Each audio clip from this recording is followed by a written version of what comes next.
கிறிஸ்துவின் கிறிஸ்தவம், இது வாழ்வின் வழி. Christianity of Christ. This is the way of life. பரிசுத்த ஆண்டவர் இயேசுவின் நாமத்தில் உங்களுக்கு வாழ்த்துக்கள். தேவனுடைய கிருபையும் சமாதானமும் நம் அனைவரோடும் இருப்பதாக. ஒரு ஐஸ்வர்யவான் கனவு கண்டான். அந்த கனவு மிகப்பெரிய ஒரு அரண்மனையிலே அவன் இருப்பதாக. அந்த அரண்மனையிலே அவன் மிகவும் மகிழ்ச்சியாக ஆனந்தமாக, அது ஏதோ தனக்கு கொடுக்கப்பட்ட ஒரு பரிசு என்று நினைத்து இருக்கிறான். அப்படி இருக்கும்போது ஒரு நாள் அரண்மனை அதில் இவர் இருக்கும் ஒரு இடத்துல குறிப்பாக கதவை தட்டும் சத்தம் கேட்டது. அரண்மனை போல ஒரு வீடு. அப்போ இவர் போயிட்டு கதவை திறக்கிறார்.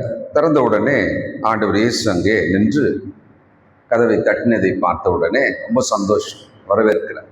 வாங்க, உள்ள வாங்க. மேல் அறைக்கு கொண்டு போய், மிகப்பெரிய மேல் அறை, நல்ல வசதியான அறை, இது உங்களுடையது, நீங்கள் இங்கே இருங்கள் என்னோடு கூடவே. ரொம்ப சந்தோஷம்ப்பா அப்படின்னு சொல்லிட்டு அவர் இருக்கிறார். கீழே வந்துட்டார்.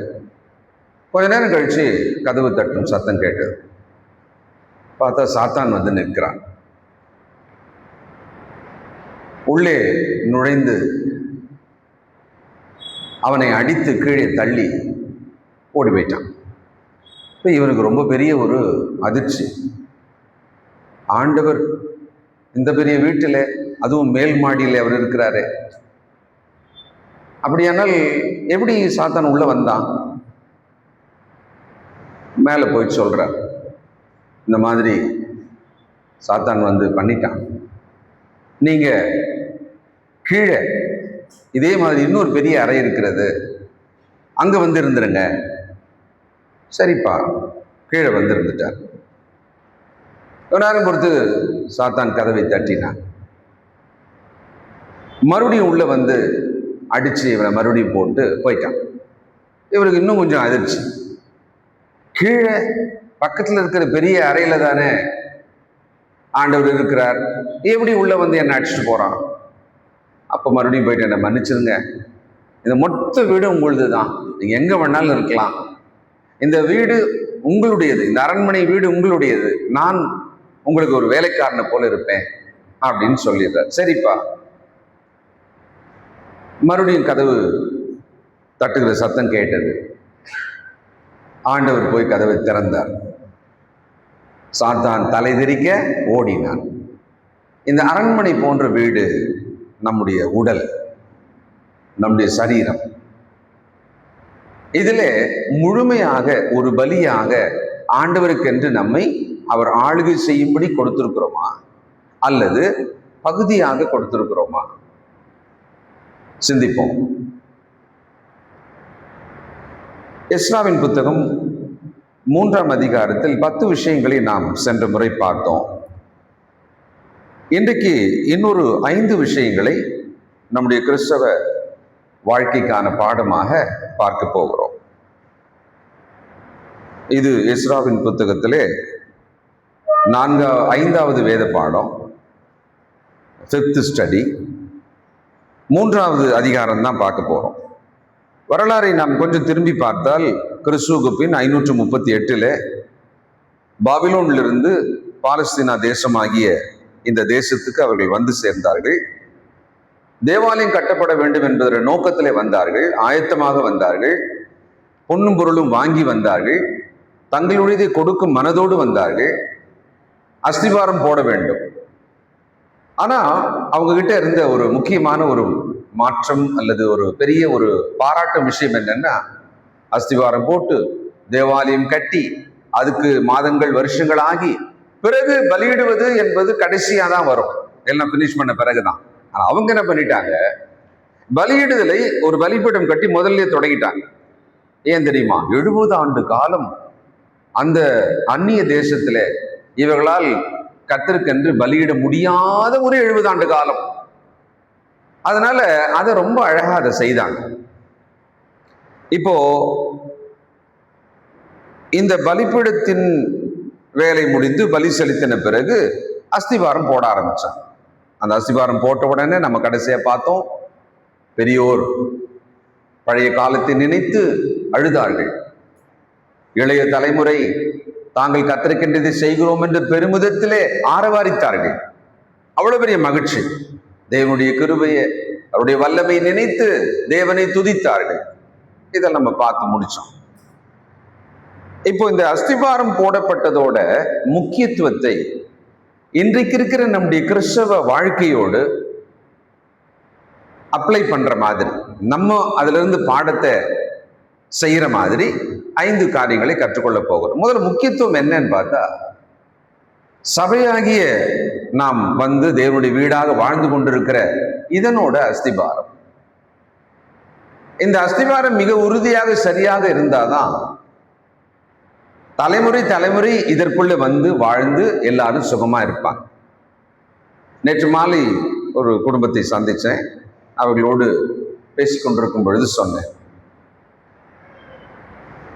நோவாவின் காலத்திலே ஒட்டுமொத்த உலகமும் பெண் கொண்டும் பெண் கொடுத்தும் பாவத்திலும் அசுத்தத்திலும் கிடந்தார்கள். அந்த ஒட்டுமொத்த அன்றைய உலகத்தை தேவன் அழிக்கும்படி திட்டம் பண்ணி அதற்கான வேலையும் தொடங்கிட்டார். ஆனா ஒரே ஒரு குடும்பம் மட்டும் மொத்தமாக அழியும் அந்த பூமியில இவர்கள் காப்பாற்றப்படுவதற்கான ஒரு ஸ்கீம், ஒரு ப்ராஜெக்ட், ஒரு பிளான் தேவன் வச்சிருந்தார். அதை சொன்னாரு. அந்த குடும்பம் கேட்டது. அந்த குடும்ப தலைவன் கேட்டார். அந்த பேழையை கட்டினார். அதை கட்டின உடனே அந்த குடும்பம் அதற்குள் பிரவேசித்தது. கூடுதலாக தேவன் சொன்ன மாதிரி அவருடைய வேலையாக ஜீவராசிகள் ஜோடி ஜோடியாக நல்லவைகள் அதற்குள்ளே கொண்டு போகப்பட்டது. இப்படிதான் அந்த நோவா காலத்து வெள்ளத்தோட ஒரு வரலாற்றை நாம் பார்க்கிறோம். இன்னைக்கு நம்ம உலகத்தை, சமுதாயத்தை சுற்றி பார்ப்போம். அழிந்து கொண்டிருக்கிறது. அழிவை நோக்கி மிக சரியாக அது போய்கொண்டிருக்கிறது. சுற்றிலும் பார்க்கிற விஷயங்கள் எல்லாம் நீதிமானோ அல்லது பரிசுத்தவானாக வாழ வாழுகிற ஒருவருக்கு எல்லாம் ரொம்ப கஷ்டமா இருக்கும், ரொம்ப வேதனையா இருக்கும். என்ன இந்த உலகம் இப்படி இருக்கே. ஆனால் அன்னைக்கு எப்படி அவர்களுக்கான ஒரு திட்டம் இருந்ததோ அதுபோல இன்றைக்கு தேவ திட்டமானது இந்த சபையாகிய பேழைக்குள்ளே நாம் அதற்குள் இருந்து நாம் நம்மை காப்பாற்றிக் கொள்ளலாம். 2வது முறை ஆண்டவர் வரும்போது முதல்ல அவர் தூக்குறது எதை அப்படின்னா, இந்த மனவாட்டியாகி சபையை தூக்குவார், தன்னோடு சேர்த்துக் கொள்வார். அதனால ஒரு சபைக்குள்ளே மீட்கப்பட்டவர்களாக நாம் இருக்கிறதுன்னு இருக்கு இல்லையா, அது உயிர்ப்போட உணர்வோட உண்மையாக இருக்க வேண்டும்.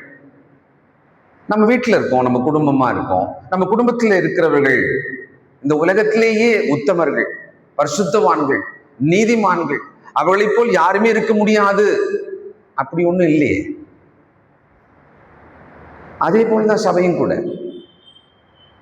சபையிலே ஒவ்வொருவரும் ஒவ்வொரு விதமாக இருக்கும்.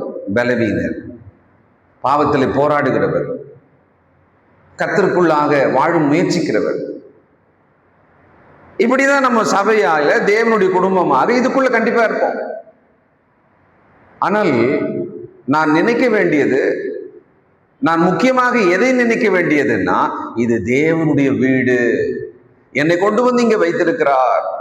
இந்த வீட்டுக்குள்ளே நான் எப்படி நடந்து கொள்ள வேண்டும் என்பதை தான் நான் கவனிக்க வேண்டும். நான் எப்படி நடந்து கொள்ள வேண்டும், இதை மனதில் வைத்துக் கொள்ளுங்கள். எபேசியர் 2ஆம் அதிகாரம் 19 முதல்.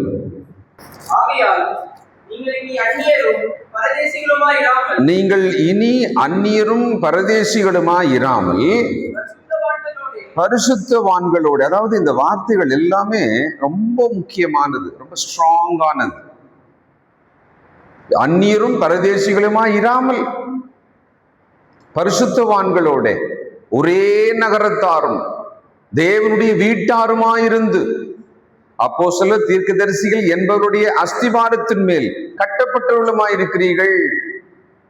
அங்கே தேவாலயத்தின் அஸ்திவாரம் போடப்பட்டது ஏன் அவ்வளவு முக்கியமா இருந்தது? அந்த வரலாறு ஏன் பதியப்பட்டிருக்கிறது?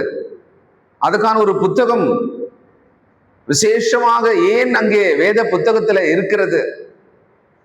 அந்த அஸ்திவாரம் எனக்கு ஒரு பாடத்தை சொல்லிக் கொடுக்கிறது. அந்த ஜனங்களோட பக்தி, விசுவாசம், வைராக்கியம் எனக்கு இன்றைக்கு ஒரு பாடத்தை சொல்லிக் கொடுக்கிறது.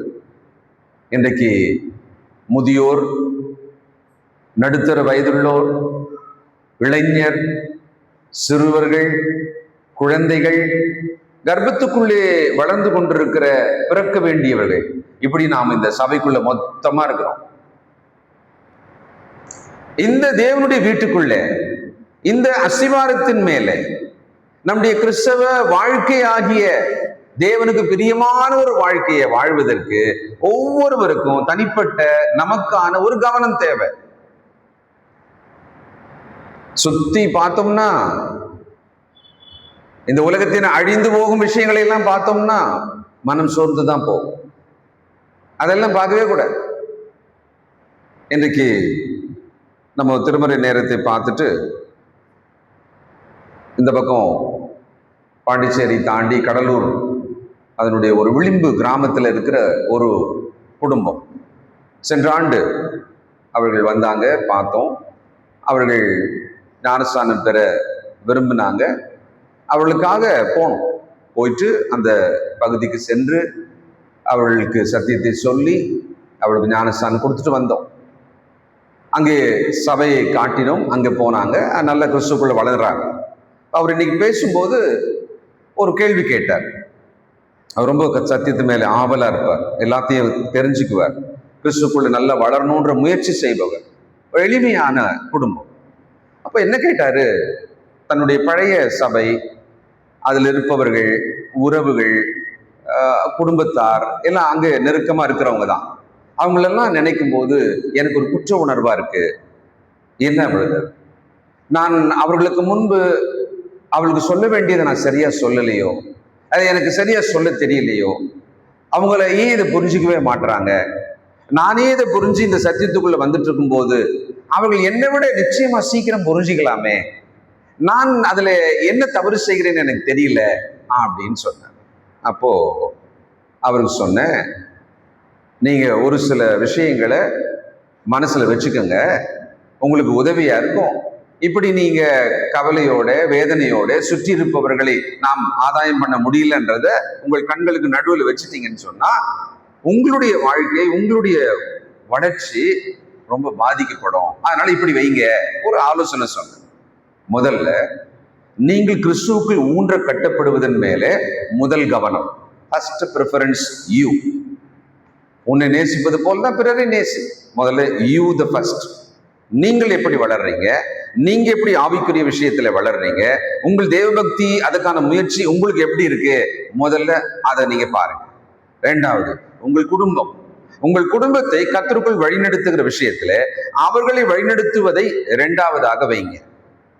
அடுத்தது, நீங்கள் எங்கே சபையாக கூடி வருகிறீர்களோ அந்த பரிசுத்தவான்களோடு இருக்கும் ஐக்கியத்திலே நீங்கள் எப்படி இருக்கிறீர்கள், அதில் எப்படி வளருகிறீர்கள் என்பதை மூன்றாவதாக வைங்க. நான்காவதாக, வெளியிலே ரட்சிக்கப்பட வேண்டியவர்கள் மேலே உங்கள் கவனத்தை வைங்க. இந்த இந்த வகையில, இந்த வரிசையில நீங்க உங்க எண்ணத்தை வச்சுக்கங்க. அப்போ ஒரு உதாரணம் சொன்னேன். ஆண்டவர் இயேசு எல்லாருக்காகவும் மரிக்க வந்தார், எல்லாரையும் ரட்சிக்க, உலகத்தின் பாவத்தை சுமந்து தீர்க்கிற தேவ ஆட்டுக்குட்டியாக தான் வந்தார். ஆனா ஊழியம் செய்யும் பொழுது இஸ்ரவேலுக்காக மட்டும்தான் இப்பொழுது நான் ஊழியம் செய்வேன், இஸ்ரவேலுக்குள்ளே மட்டும்தான் என் அப்போஸ்தலரை முதல்ல அனுப்புவேன். ஒரு அம்மா கதறின்னு வந்து கேக்குது, அப்போ நாய்களுக்கு அப்பத்தை போடுவதில்லை அப்படின்னார். அப்போ அந்த இடத்துல ஒரு பிரியாரிட்டி, எதை முக்கியமாக முதல்ல வைக்கணும், எதை பிறகு செய்யணும்ன்றத ஆண்டவர் நமக்கு சொல்லிக் கொடுக்கிறார். அதனால அவர்களை ஒதுக்கிட்டாரா? இல்ல, அவளுக்கு நன்மை செய்தார், அவர்களை ரட்சித்தார். ஆனா ப்ரிஃபரன்ஸ் யாரு? தன் சொந்த ஜனமாகிய யூத ஜனம் அப்படின்னு சொன்னார் இல்லையா? நம்ம அப்படிதான் நினைச்சுக்கணும். நீங்கள் இதை உங்க மனசுக்குள்ள வச்சுக்கோங்க. இன்னைக்கு நான் பேசினேன்.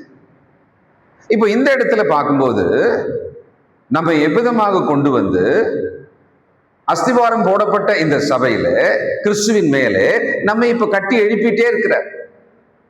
அப்படி இந்த சபையில அந்த அஸ்திவாரத்தின் மேலே எழும்பி கொண்டிருக்கிற நாம் நம்முடைய கிறிஸ்தவ வாழ்க்கையில முக்கியமா சபையோடு வாழ்கிற அந்த வாழ்க்கையில எவைகளை நினைவுல கொண்டு இந்த அஸ்திவாரத்தை காப்பாற்றுவதில் நாம் எவ்வளவு கவனமா இருக்கணும்?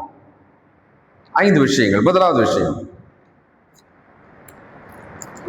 ஐக்கியம், ஒன்னஸ், ஒருமைப்பாடு அல்லது ஐக்கியம். 3ஆம் அதிகாரம் முதல் வசனம் எஸ்ராவில் ஏற்கனவே கூட அந்த வார்த்தையை பார்த்தோம். இஸ்ரவேல் புத்திரர் பட்டணங்களிலே குடியேறி 7ஆம் மாதம் ஆனபோது ஜனங்கள் ஏகோபித்து எருசலேமிலே கூடினார்கள். ஏகோபித்து அப்படின்ற ஒரு இடம் வந்தப்ப நான் போன வாரம் ஒரு வார்த்தை சொன்னேன், இது மாதிரி அப்படின்னு சொன்னேன். யாருக்கா ஞாபகம் இருக்கா? ஏகோபித்து அப்படின்னு சொன்ன இடத்துல இது மாதிரி அப்படின்னு சொன்னேன். ஒரே மனிதனை போல. Very good. ஒரு ஆள் மாதிரி. ஒரு ஆள் சிந்திச்சா அவன் மட்டும்தானே சிந்திப்பான்.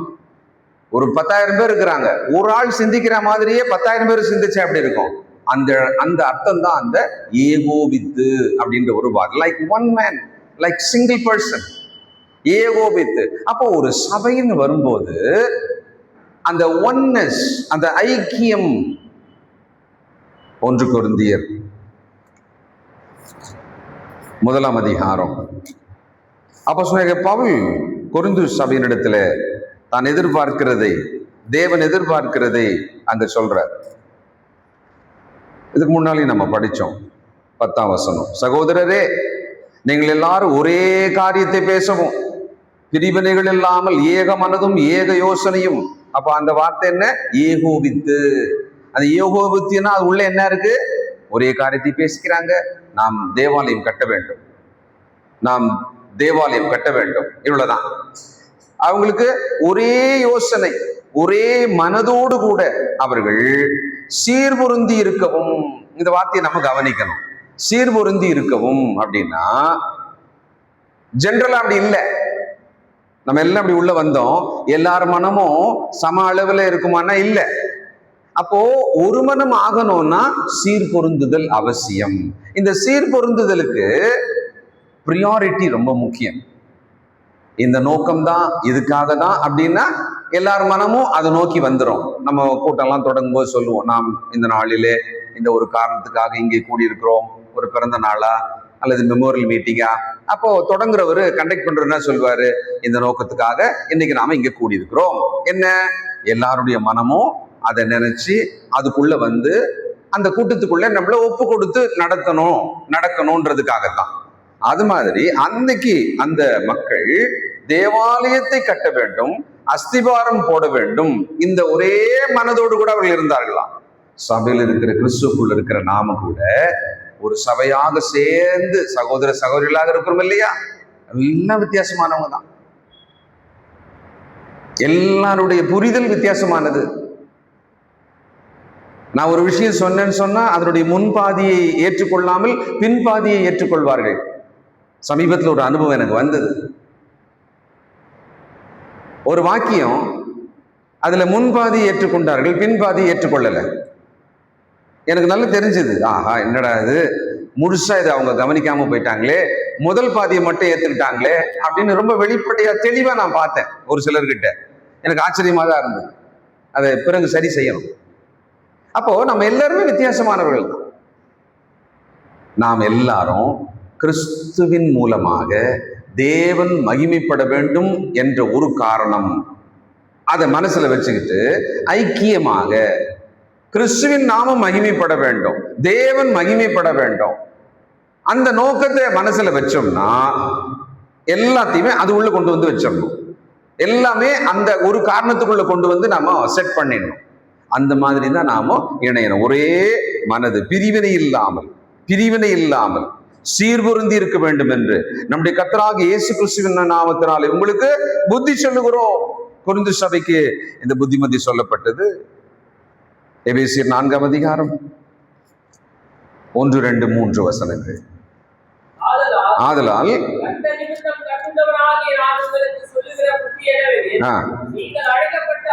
நீங்கள் அழைக்கப்பட்ட அழைப்புக்கு பாத்திரவான்களாய் நடந்து மிகுந்த மனத்தாழ்மையும், நாம் ஒரு மனமாக இருக்கணும், மனம் சீர் பொருந்தணும்னு சொன்னா மிகுந்த சாதாரண தாழ்மை கூட பத்தாதான். ஒரு ஒருமைப்பாடோட இருக்கணும்னா சாதாரண தாழ்மை பத்தாது.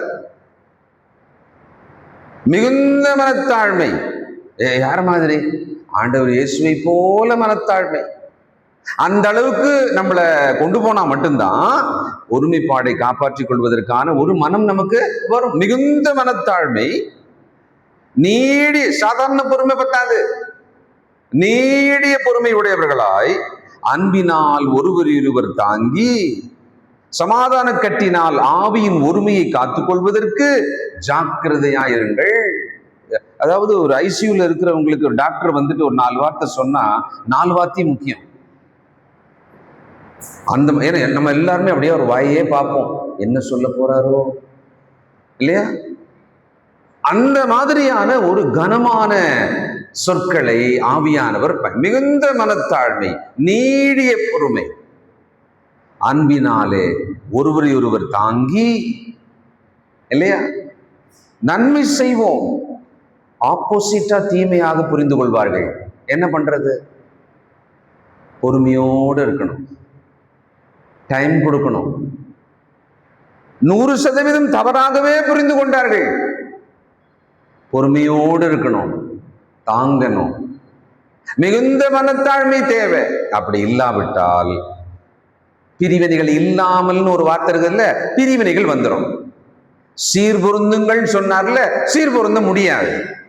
அந்த தவிப்பு இருந்துகிட்டே தான் ஒரு பக்கம் இருக்கும். பட் அதிகபட்சமாக ஒரு சபையாக நாம் கூடும் பொழுது அந்த ஒன்னஸ்க்குள்ள வரணும். அந்த ஒன்னஸ் யார் நிமித்தம் வரணும்? எதுக்காக வரணும்? கிறிஸ்துவ நிமித்தம் வரணும். பிதாவாகிய தேவனுக்கு மகிமை உண்டாகத்தக்கதாக அது வரணும். அதை தான் அவர் எதிர்பார்க்கிறார். சமாதான கட்டினால் ஆவியின் உரிமை காத்துக்கொள்ள ஜாக்கிரதையா இருங்க. பிலிப்பியர் 2ஆம் அதிகாரம் 1-2. பிலிப்பியர் 2ஆம் அதிகாரம் 1-2. ஆதலால் கிறிஸ்துவுக்குள் யாதொரு ஆறுதலும், அன்பினாலே யாதொரு தேறுதலும், ஆவியின் யாதொரு ஐக்கியமும், யாதொரு உருக்கமான பட்சமும் இரக்கங்களும் உண்டானால் நீங்கள் ஏக சிந்தையும் ஏக அன்பும் உள்ளவர்களாயிருந்து இசைந்த ஆத்மாக்களாய் ஒன்றையே சிந்தித்து என் சந்தோஷத்தை நிறைவாக்குங்கள். எப்படி இப்படி எதிர்பார்க்கிறாரு தேவன்? எப்படி நம்ம கிட்ட இதை எதிர்பார்க்கிறாரு? ஒன்றையே சிந்தித்து. வீட்டில் ஒரு திருமணம் ஏற்பாடு நடக்கிறது. எல்லாருடைய மனம் அந்த திருமணம் அப்படின்ற அந்த ஒரு விஷயத்தை நோக்கி வந்துடும். அதுக்காக பேசுவது, அதுக்காக திட்டமிடுவது, அதுக்காக செயல்படுவது. வீட்டில் ஒரு மரணம் வந்துடும். எல்லாருடைய மனம் அந்த மரணத்தை ஒட்டியே இருக்கும். அதுக்காக பேசுவது, அதுக்காக திட்டமிடுவது, அதை செய்து முடிப்பது. இதெல்லாம் நமக்கு தெரியுமே, நமக்கு இதெல்லாம் பழக்கம் தானே. அதே போலதான் சபையாக கூடி வரும் பொழுது தேவனுக்கு மகிமையா இருக்க வேண்டும், கிறிஸ்துவுக்கு மகிமையா இருக்க வேண்டும், சமாதான கட்டினால் ஒருவர் தாங்க வேண்டும், நாம் சீர் பொருந்த வேண்டும். வித்தியாசம் இருக்கிறது, பிரிவினைகள் இருக்கிறது, ஆனால் பிரிவினைகள் இல்லாமல் இருக்க வேண்டும். இந்த அறிவை பெறுவதற்காகத்தான் இந்த வேதத்தை பல பக்கங்களை பல வகையில டிசைன் படிச்சுக்கிறோம். நம்ம இதுக்காக தான் படிக்கிறோம். நிறைவேற வேண்டியது இதுதான். ஏக மனதும் ஏக யோசனை உள்ளவர்களாக ஒன்றையே சிந்தித்து தேவனுக்கு மகிமையானவர்களாக நாம் இருக்கணும். இதுதான் நோக்கம். இந்த நோக்கத்துக்காக தான் நாம சபையா கூடுவோம். அப்போ அந்த ஒன்னஸ் என்பது நாம் நமக்குள்ள கொண்டு வரணும். இரண்டாவதான பாடம் தாராளமான குணம். ஒரு சபைக்குள்ள வருகிற ஒரு மனிதன் தாராள குணமுள்ளவனாக மாறணும். தாராள குணமுள்ளவனாக மாறணும். இங்கே சில சகோதரர்கள் இருக்காங்க. அவங்களோட குணங்கள், அவங்க என்ன பண்றாங்க, அவங்க எப்படி இரக்கமா இருக்காங்க, அவங்க எப்படி நன்மை செய்யறாங்க, உங்களுக்கெல்லாம் தெரியாததெல்லாம் கூட எனக்கு தெரியும். சிலது உங்களுக்கு தெரியும், ஆனா எனக்கு தெரியாது. ஆனா ஒண்ணு, நாம் கிறிஸ்துக்குள்ள வந்த உடனேயே நாம் நம்முடைய மனதை ஒரு தாராளமான குணமுள்ளவர்களாக மாத்திக்கணும், கொண்டு வரணும். அப்படி கொண்டு வந்துடணும். ஏன்னா விலையேற பெற்ற தேவகுமாரோட ரத்தத்தாலே கழுவி சுத்தம் பண்ணி நம்மை அப்படியே சபையில கொண்டு வந்து தேவன் வச்சுட்டார். மகாபெரிய ரட்சிப்பை நம்ம கொடுத்து இங்க கொண்டு வந்து வச்சுட்டார். தேவனுடைய பிள்ளையாக நம்மளை கொண்டு வந்து வச்சுட்டார். அப்ப நாம என்ன செய்யணும்? அதுக்கு ஈடு என்ன செய்வது? ஒருவர் எனக்காக பலியானார், பலியினாலே நான் இப்பொழுது சுத்தமா இருக்கிறேன் இல்லையா? நான் அதுக்கு என்ன ஏதாவது பதில் செய்யணுமே, நான் ஏதாவது கர்த்தருக்காக செய்யணுமே அப்படின்ற எண்ணத்தோட தாராள குணம் 3ஆம் அதிகாரம் எஸ்ரா 5-6 வசனங்கள். அதற்கு பின்பு நித்தமும் மாத பிறப்புகளிலும் கர்த்தருடைய சகல பரிசுத்த பண்டிகைகளிலும் செலுத்தும் சர்வாங்க தகன பலியையும் கர்த்தருக்கு அவரவர் செலுத்தும் உற்சாக பலியும் செலுத்தினார்கள். உற்சாக பலி இல்லையா? அவர்கள் பலி செலுத்தினாங்க, உற்சாகமா செலுத்தினாங்க. தேவன் கர்த்தருக்கு என்று கொடுக்கிற விஷயத்துல நாம் உற்சாகமா கொடுக்க அவர் விரும்புகிறார். 2 கொரிந்தியர் 8ஆம் அதிகாரம் 1 முதல்.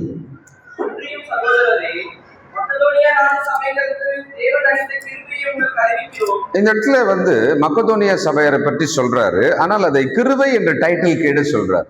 அவங்களுக்கு ஒரு கிருபை கொடுக்கப்பட்டது, அதை சொல்ற நீங்க கொஞ்சம் கேளுங்க அப்படின்றார். அந்த கிருபை அப்படின்ற டைட்டிலுக்கு கீழே நாம இதை பார்க்க போறோம். அவர்கள் 2ஆம் வசனம், அவர்கள் மிகுந்த உபத்திரவத்தினாலே சோதிக்கப்படுகையில், இதுதான் கண்டிஷன், கொடிய தரித்திரமுடையவர்களாய் இருந்தும் ஒஸ்ட் கண்டிஷன், தங்கள் பரிபூர்ண சந்தோஷத்தினாலே மிகுந்த உதாரத்துவமாய் கொடுத்தார்கள். ரொம்ப கான்ட்ரடிக்ஷன், முரண்பாடாக. அதாவது மிகுந்த உபத்திரவம், கொடிய தரித்திரம், ஆனா நேர் ஆப்போசிட்டா அங்க ஒரு விஷயத்தை ஆவியானவர் பதிவு செய்யறாரு. அவங்க மனசை பார்த்தா பரிபூர்ண சந்தோஷமாக தங்களிடத்தில் இருக்கிறதை சுரண்டி வழிச்சி கொடுத்துட்டாங்கன்னு சொல்றாங்க பாருங்களேன். அப்படி கொடுத்துருக்கிறாங்களா? அதை என்னன்னு சொல்றாரு ஆவியானவர்? அவர்களுக்கான ஒரு கிருபையை நான் சொல்றேன் பாருங்க அப்படின்னு. என்ன அர்த்தம்னா, பிறருக்கு கொடுக்கிறது ஒரு கிருபை, மற்றவர்களுக்கு கொடுக்கிறது ஒரு கிருபை. சபையில ஒரு வாலிப தம்பி, அவர் வெயில்ல நடந்து போயிட்டே இருக்கிறார். ஒரு 12-1 மணின்னு வச்சுக்கோங்களேன். இந்த வெயில்ல அப்போ ஒருத்தர் காலில் செருப்பு இல்லாம நடந்து போறத பார்க்கிறார். இவர் ஓடி போயிட்டு தன்னுடைய செருப்பை கழட்டி அவர்கிட்ட கொடுத்துட்டு இவர் பக்கத்துல வீடு இவர் வந்துட்டார். ஸ்பான்டேனியஸா கண்ணில் பார்க்கும்போது ஒரு தேவை தெரிஞ்ச உடனே அந்த நேரத்துல அந்த தேவையை மிக சரியாக பூர்த்தி செய்ய என்ன பண்ணலாம்னா இதான் பண்ணலாம். இது கொஞ்சம் அதிகம்தான், ஆனா ரொம்ப ரைட் ஹெல்ப்ப அந்த வாலிபன் பண்ணிட்டு வந்துட்டார். அப்போ நாம் கொடுக்கிற விஷயத்துல, தாராளமாக கொடுக்கணுன்ற விஷயத்துல எல்லாரும் பார்க்க, எல்லாரும் பாராட்ட, அது ஒரு சோதனை தான். அது ஆக்சுவலா நிறைய பேர் அந்த சோதனைக்குள்ள சிக்கிடுவாங்க. ஆனால் தேவன் நம்மகிட்ட எதிர்பார்க்கறது என்னன்னா, கர்த்தருக்கென்று அவர் பெயருக்கென்றுன்னு சொன்னா என்ன பண்ணணும்? அதை தாராளமாய் கொடுக்கிறவர்களாக, தாராளமாய் கொடுக்கிறவர்களாக. என்னுடைய வாழ்க்கையில எனக்காக நன்மை செய்யும், தாராளமாக நன்மை செய்யும் அநேக சகோதர சகோதரிகளை கடவுள் எனக்கு கொடுத்திருக்கார். இன்னைக்கூட மகனுக்கு கடிதம் எழுதும் பொழுது அதை எழுதினேன். நாம் உடன் பிறந்த குடும்பத்தை போல இவர்கள் நமக்காக இந்த நன்மைகளை செய்யறாங்கப்பா, நாம கூட நீங்க கூட அப்படிதான் இருக்கணும் நாளைக்கு.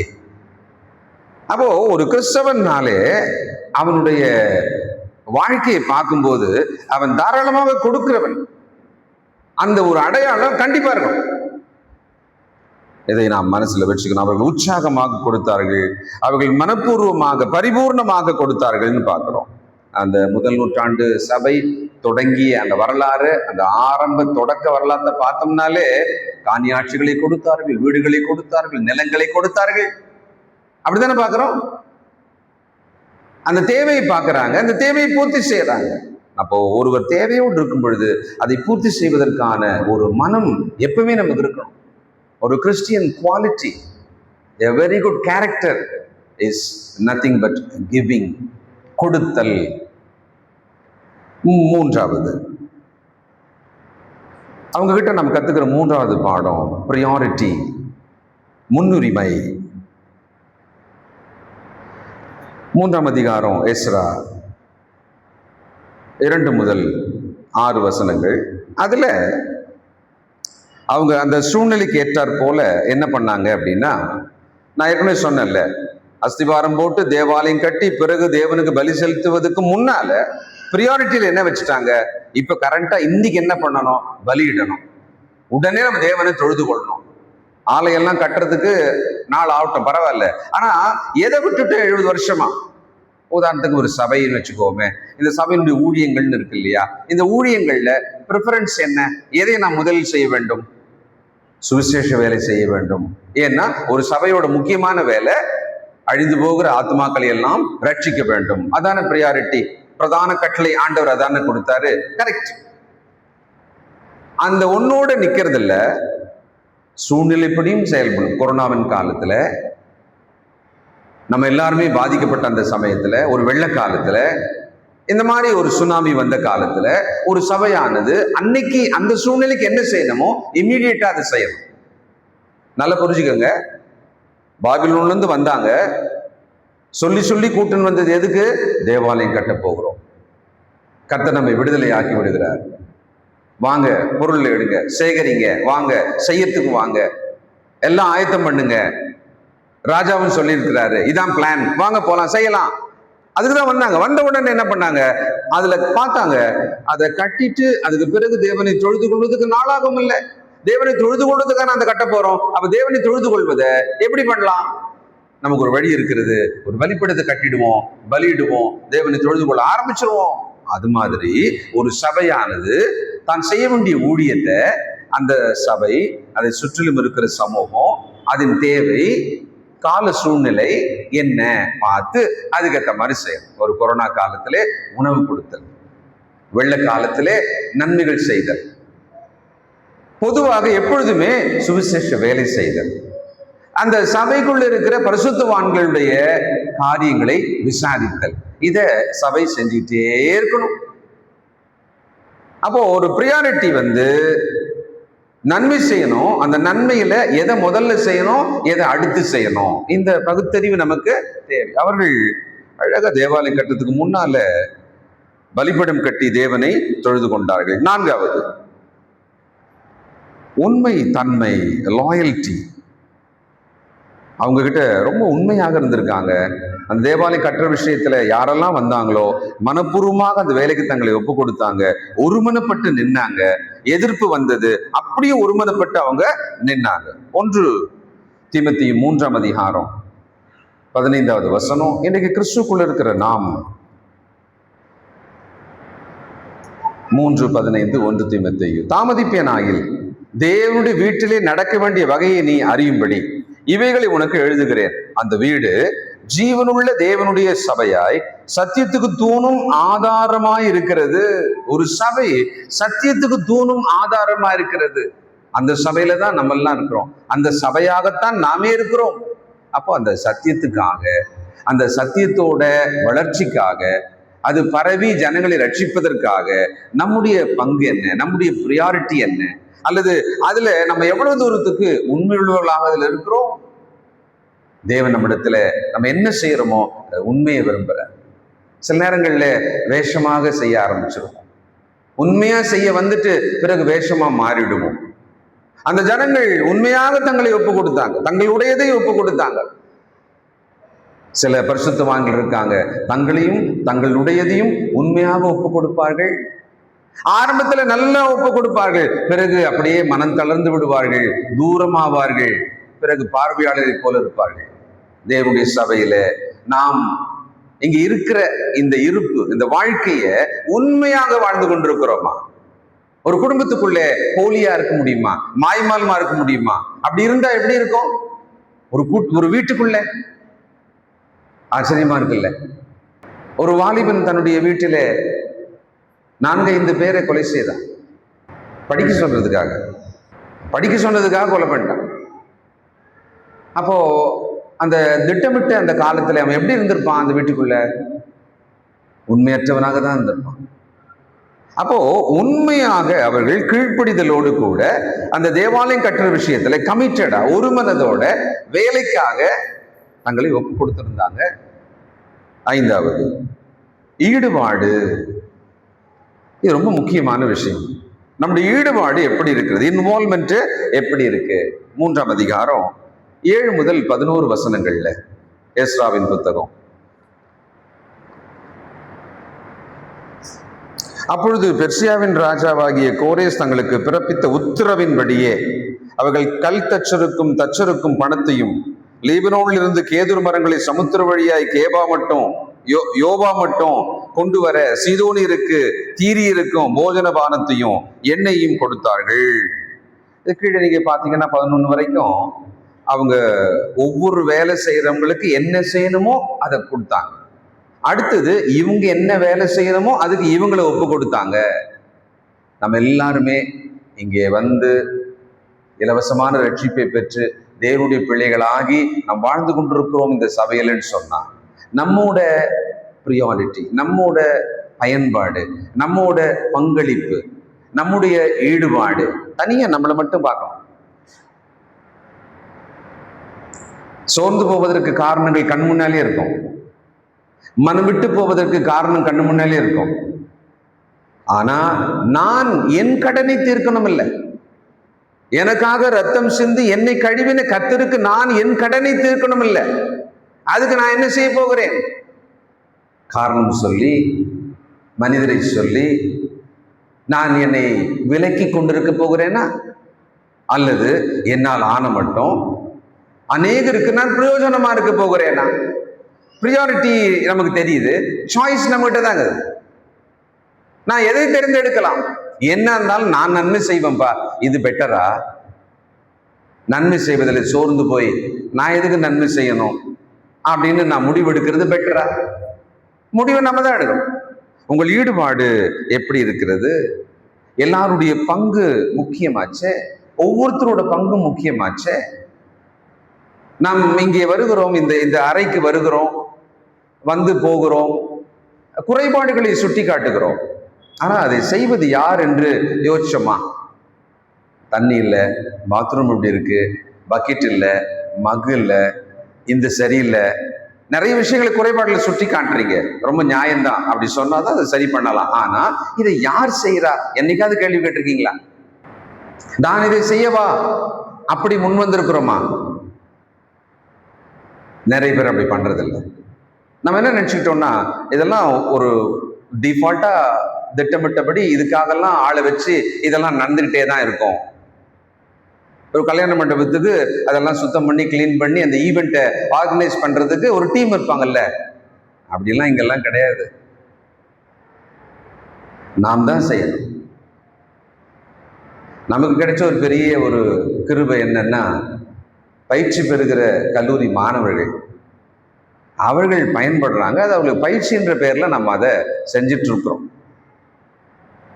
ஆனால் அதை தாண்டி இருக்கிற நிறைய விஷயங்களின் மேலே நம்முடைய கவனம் எப்படி இருக்கிறது? எவ்வளோ பெரிய ஒரு சபையில ஒரு கை நீட்டுங்கன்னு சொன்னாக்கா ஒரு 50 கை நீட்டணும். ஆனா அப்படி இல்லை. உங்களுடைய பங்கு என்ன? உங்கள் ஈடுபாடு என்ன?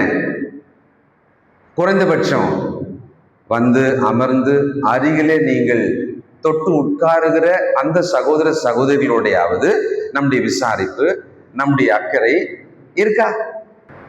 நாம் ஒரு பயன்பாட்டை பெற்று போகிறவர்களாக மட்டும் இருக்கிறோமா, அல்லது நாம் பயன்படுகிறோமா?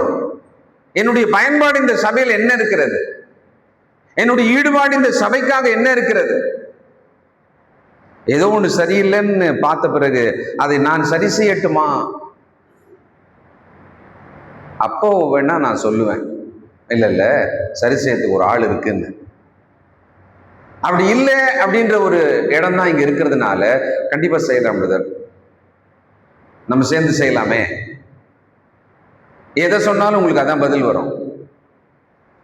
தயவுசெய்து நாம் இந்த வரலாறுலாம் படிக்கும்போது நம்மை புதுப்பித்துக் கொள்ளும்படி சில விஷயங்களை நாம் முன்னெடுக்க வேண்டியது அவசியம். எல்லாருடைய மனமும் ஏக மனதாக இருப்பதற்கு ஒரு துவக்க புள்ளி சொல்றேன். நம்ம எல்லாம் ஏக மனமா இருக்கணும், நம்ம எல்லாரும் ஏக யோசனையா இருக்கணும்னு இருக்கு இல்லையா, ஒரு துவக்க புள்ளி சொல்றேன். அதுல இருந்து தொடங்கலாம். என்ன தொடங்கலாம்? இந்த சபைக்காக மனப்பூர்வமாக ஜெபிக்கலாம். அதை செய்யலாம்ல, அதுல எந்த வித்தியாசம் வரப்போறது இல்லைல்ல. இந்த சபைக்காக, இந்த சபையின் வளர்ச்சிக்காக, இந்த ஊழியத்துக்காக நம்ம என்ன பண்ணலாம்? கண்டிப்பா ஜெபிக்கலாம். அதுல நமக்கு பேதமே இல்லை இல்லையா? அதை நம்ம செய்யலாம். அதை எல்லாரும் சின்சியரா செய்யறதா இருந்தா அதுக்கான ஒரு மாற்றம் கண்டிப்பா வரும். காலையில 6 மணிக்கு கொஞ்சம் பேர் சேர்ந்து ஜெபிக்கிறோம். அது எவ்வளவு தூரத்துக்கு பிரயோஜனம், அது என்ன ஆயிட போகுது, அது என்ன பண்ணிடும்? ஆனா அது இல்லாமல் இருந்தால் ஒரு வெற்றிடம் இருக்கும். ஆனால் அது நடக்கிறது அப்படின்ற ஒரு செயல்பாடு இருக்கிறது. மினிமம் அது இருக்கு. Something every day we gather and pray, அவ்வளவுதான். இல்லைன்னா வெற்றிடம் இருக்கும் இல்லையா? அந்த வெற்றிடம் இல்லை. ஆனா அப்படி வந்து ஜெபித்து கொண்டிருக்கும் பொழுது தனிப்பட்டவர்கள் வாழ்க்கையிலும் கர்த்தர் உதவுகிறார், பதில் செய்கிறார். சபையிலும் கர்த்தர் பதில் செய்கிறார். அது உறுதியா சொல்லலாம். ஏன்னா அது வீணா போவாது, அது வீணா போவாது. இந்த பாடத்தை நாம் மனதில் வைத்துக் கொள்வோம். நம்முடைய ஈடுபாடு, நம்முடைய முன்னுரிமை, நம்முடைய மனம், நம்முடைய தாராள குணம் கர்த்தருக்குள் எப்படி இருக்கிறது என்பதை சிந்திப்போம். எழுந்து நிற்போம், ஜெபிப்போம். சர்வ வல்லமையுள்ள நல்ல பிதாவே, பரிசுத்தரே, நேற்று நீர் நல்ல மழையை எங்களுக்கு குளிரும்படி கொடுத்தீர். நன்றி செலுத்துகிறோம். திடீரென்று அதிக உஷ்ணம், திடீரென்று மழை, குளிர்ச்சி, இப்படி எங்களை ஆசீர்வதிக்கிறீரப்பா. ஆனால் எல்லாவற்றையும் ஆளுகிறவர் நீர் என்பதை அறிந்திருக்கிறோம். வந்தமுடைய மக்களை ஆசீர்வதியும். கேட்ட விஷயங்கள் எல்லாவற்றிலும் உம்முடைய சத்திய வார்த்தையின் நீதியை புரிந்து கொள்ள உதவி செய்யும். மருத்துவமனையில் இருக்கிற சகோதரி செல்விக்காக ஜெபிக்கிறேன். அவருடைய நுரையீரலில் இருக்கிற நீர்கள் குறைந்து அவர் பலனடைந்து தன் வீட்டுக்கு செல்ல உதவி செய்யும். அவர்கள் உமக்காக ஊழியம் செய்கிறபடியால் சகோதரியை குணமாக்கும் தகப்பனே. அதுபோல மருத்துவமனையிலும் வீடிலும் இருக்கிற எங்கள் அன்பான சகோதர சகோதரிகளை உங்களுடைய கருத்தில் ஒப்புக் கொடுக்கிறோம். ஒவ்வொருவரையும் நீர் கண்ணோக்கி பாரும், சுகம் தாரும், காயங்களை ஆற்றும். ஒவ்வொருவருக்கும் வேண்டிய சுகத்தை, சமாதானத்தை தார். அன்பான சகோதரி மூர்த்தி அவர்களுடைய மனைவிக்காக ஜெபிக்கிறேன். அவர்களுடைய இரத்த சர்க்கரை அளவு அதிகமாக குறைந்ததாகவும் மருத்துவமனையில் இருப்பதாகவும் கேள்விப்படுகிறோம். அவர்களை பலப்படுத்தும். அவர்கள் உற்சாகமாக வந்து உம்மை தொழுது கொள்ள வேண்டும். பலப்படுத்தி கொண்டு வாரும். மூத்த ஐயாவுக்காக ஜெபிக்கிறோம். இன்றிலிருந்து அவருக்கான ஒரு புதிய சிகிச்சை தொடங்குகிறது. அதற்கான பலனை, அதனால் உண்டாகும் சுகத்தை அந்த சிகிச்சையின் மூலமாக மட்டுமல்லப்பா, உமது இரக்கத்தினால் நீர் கொடுக்க வேண்டும் என்று ஜெபிக்கிறேன். எங்களை தாழ்த்துகிறோம், உயர்த்துகிறோம். இயேசு கிறிஸ்துவின் பரிசுத்த நாமத்தில் நன்றியோடு ஜெபிக்கிறோம் எங்கள் பிதாவே. God bless you.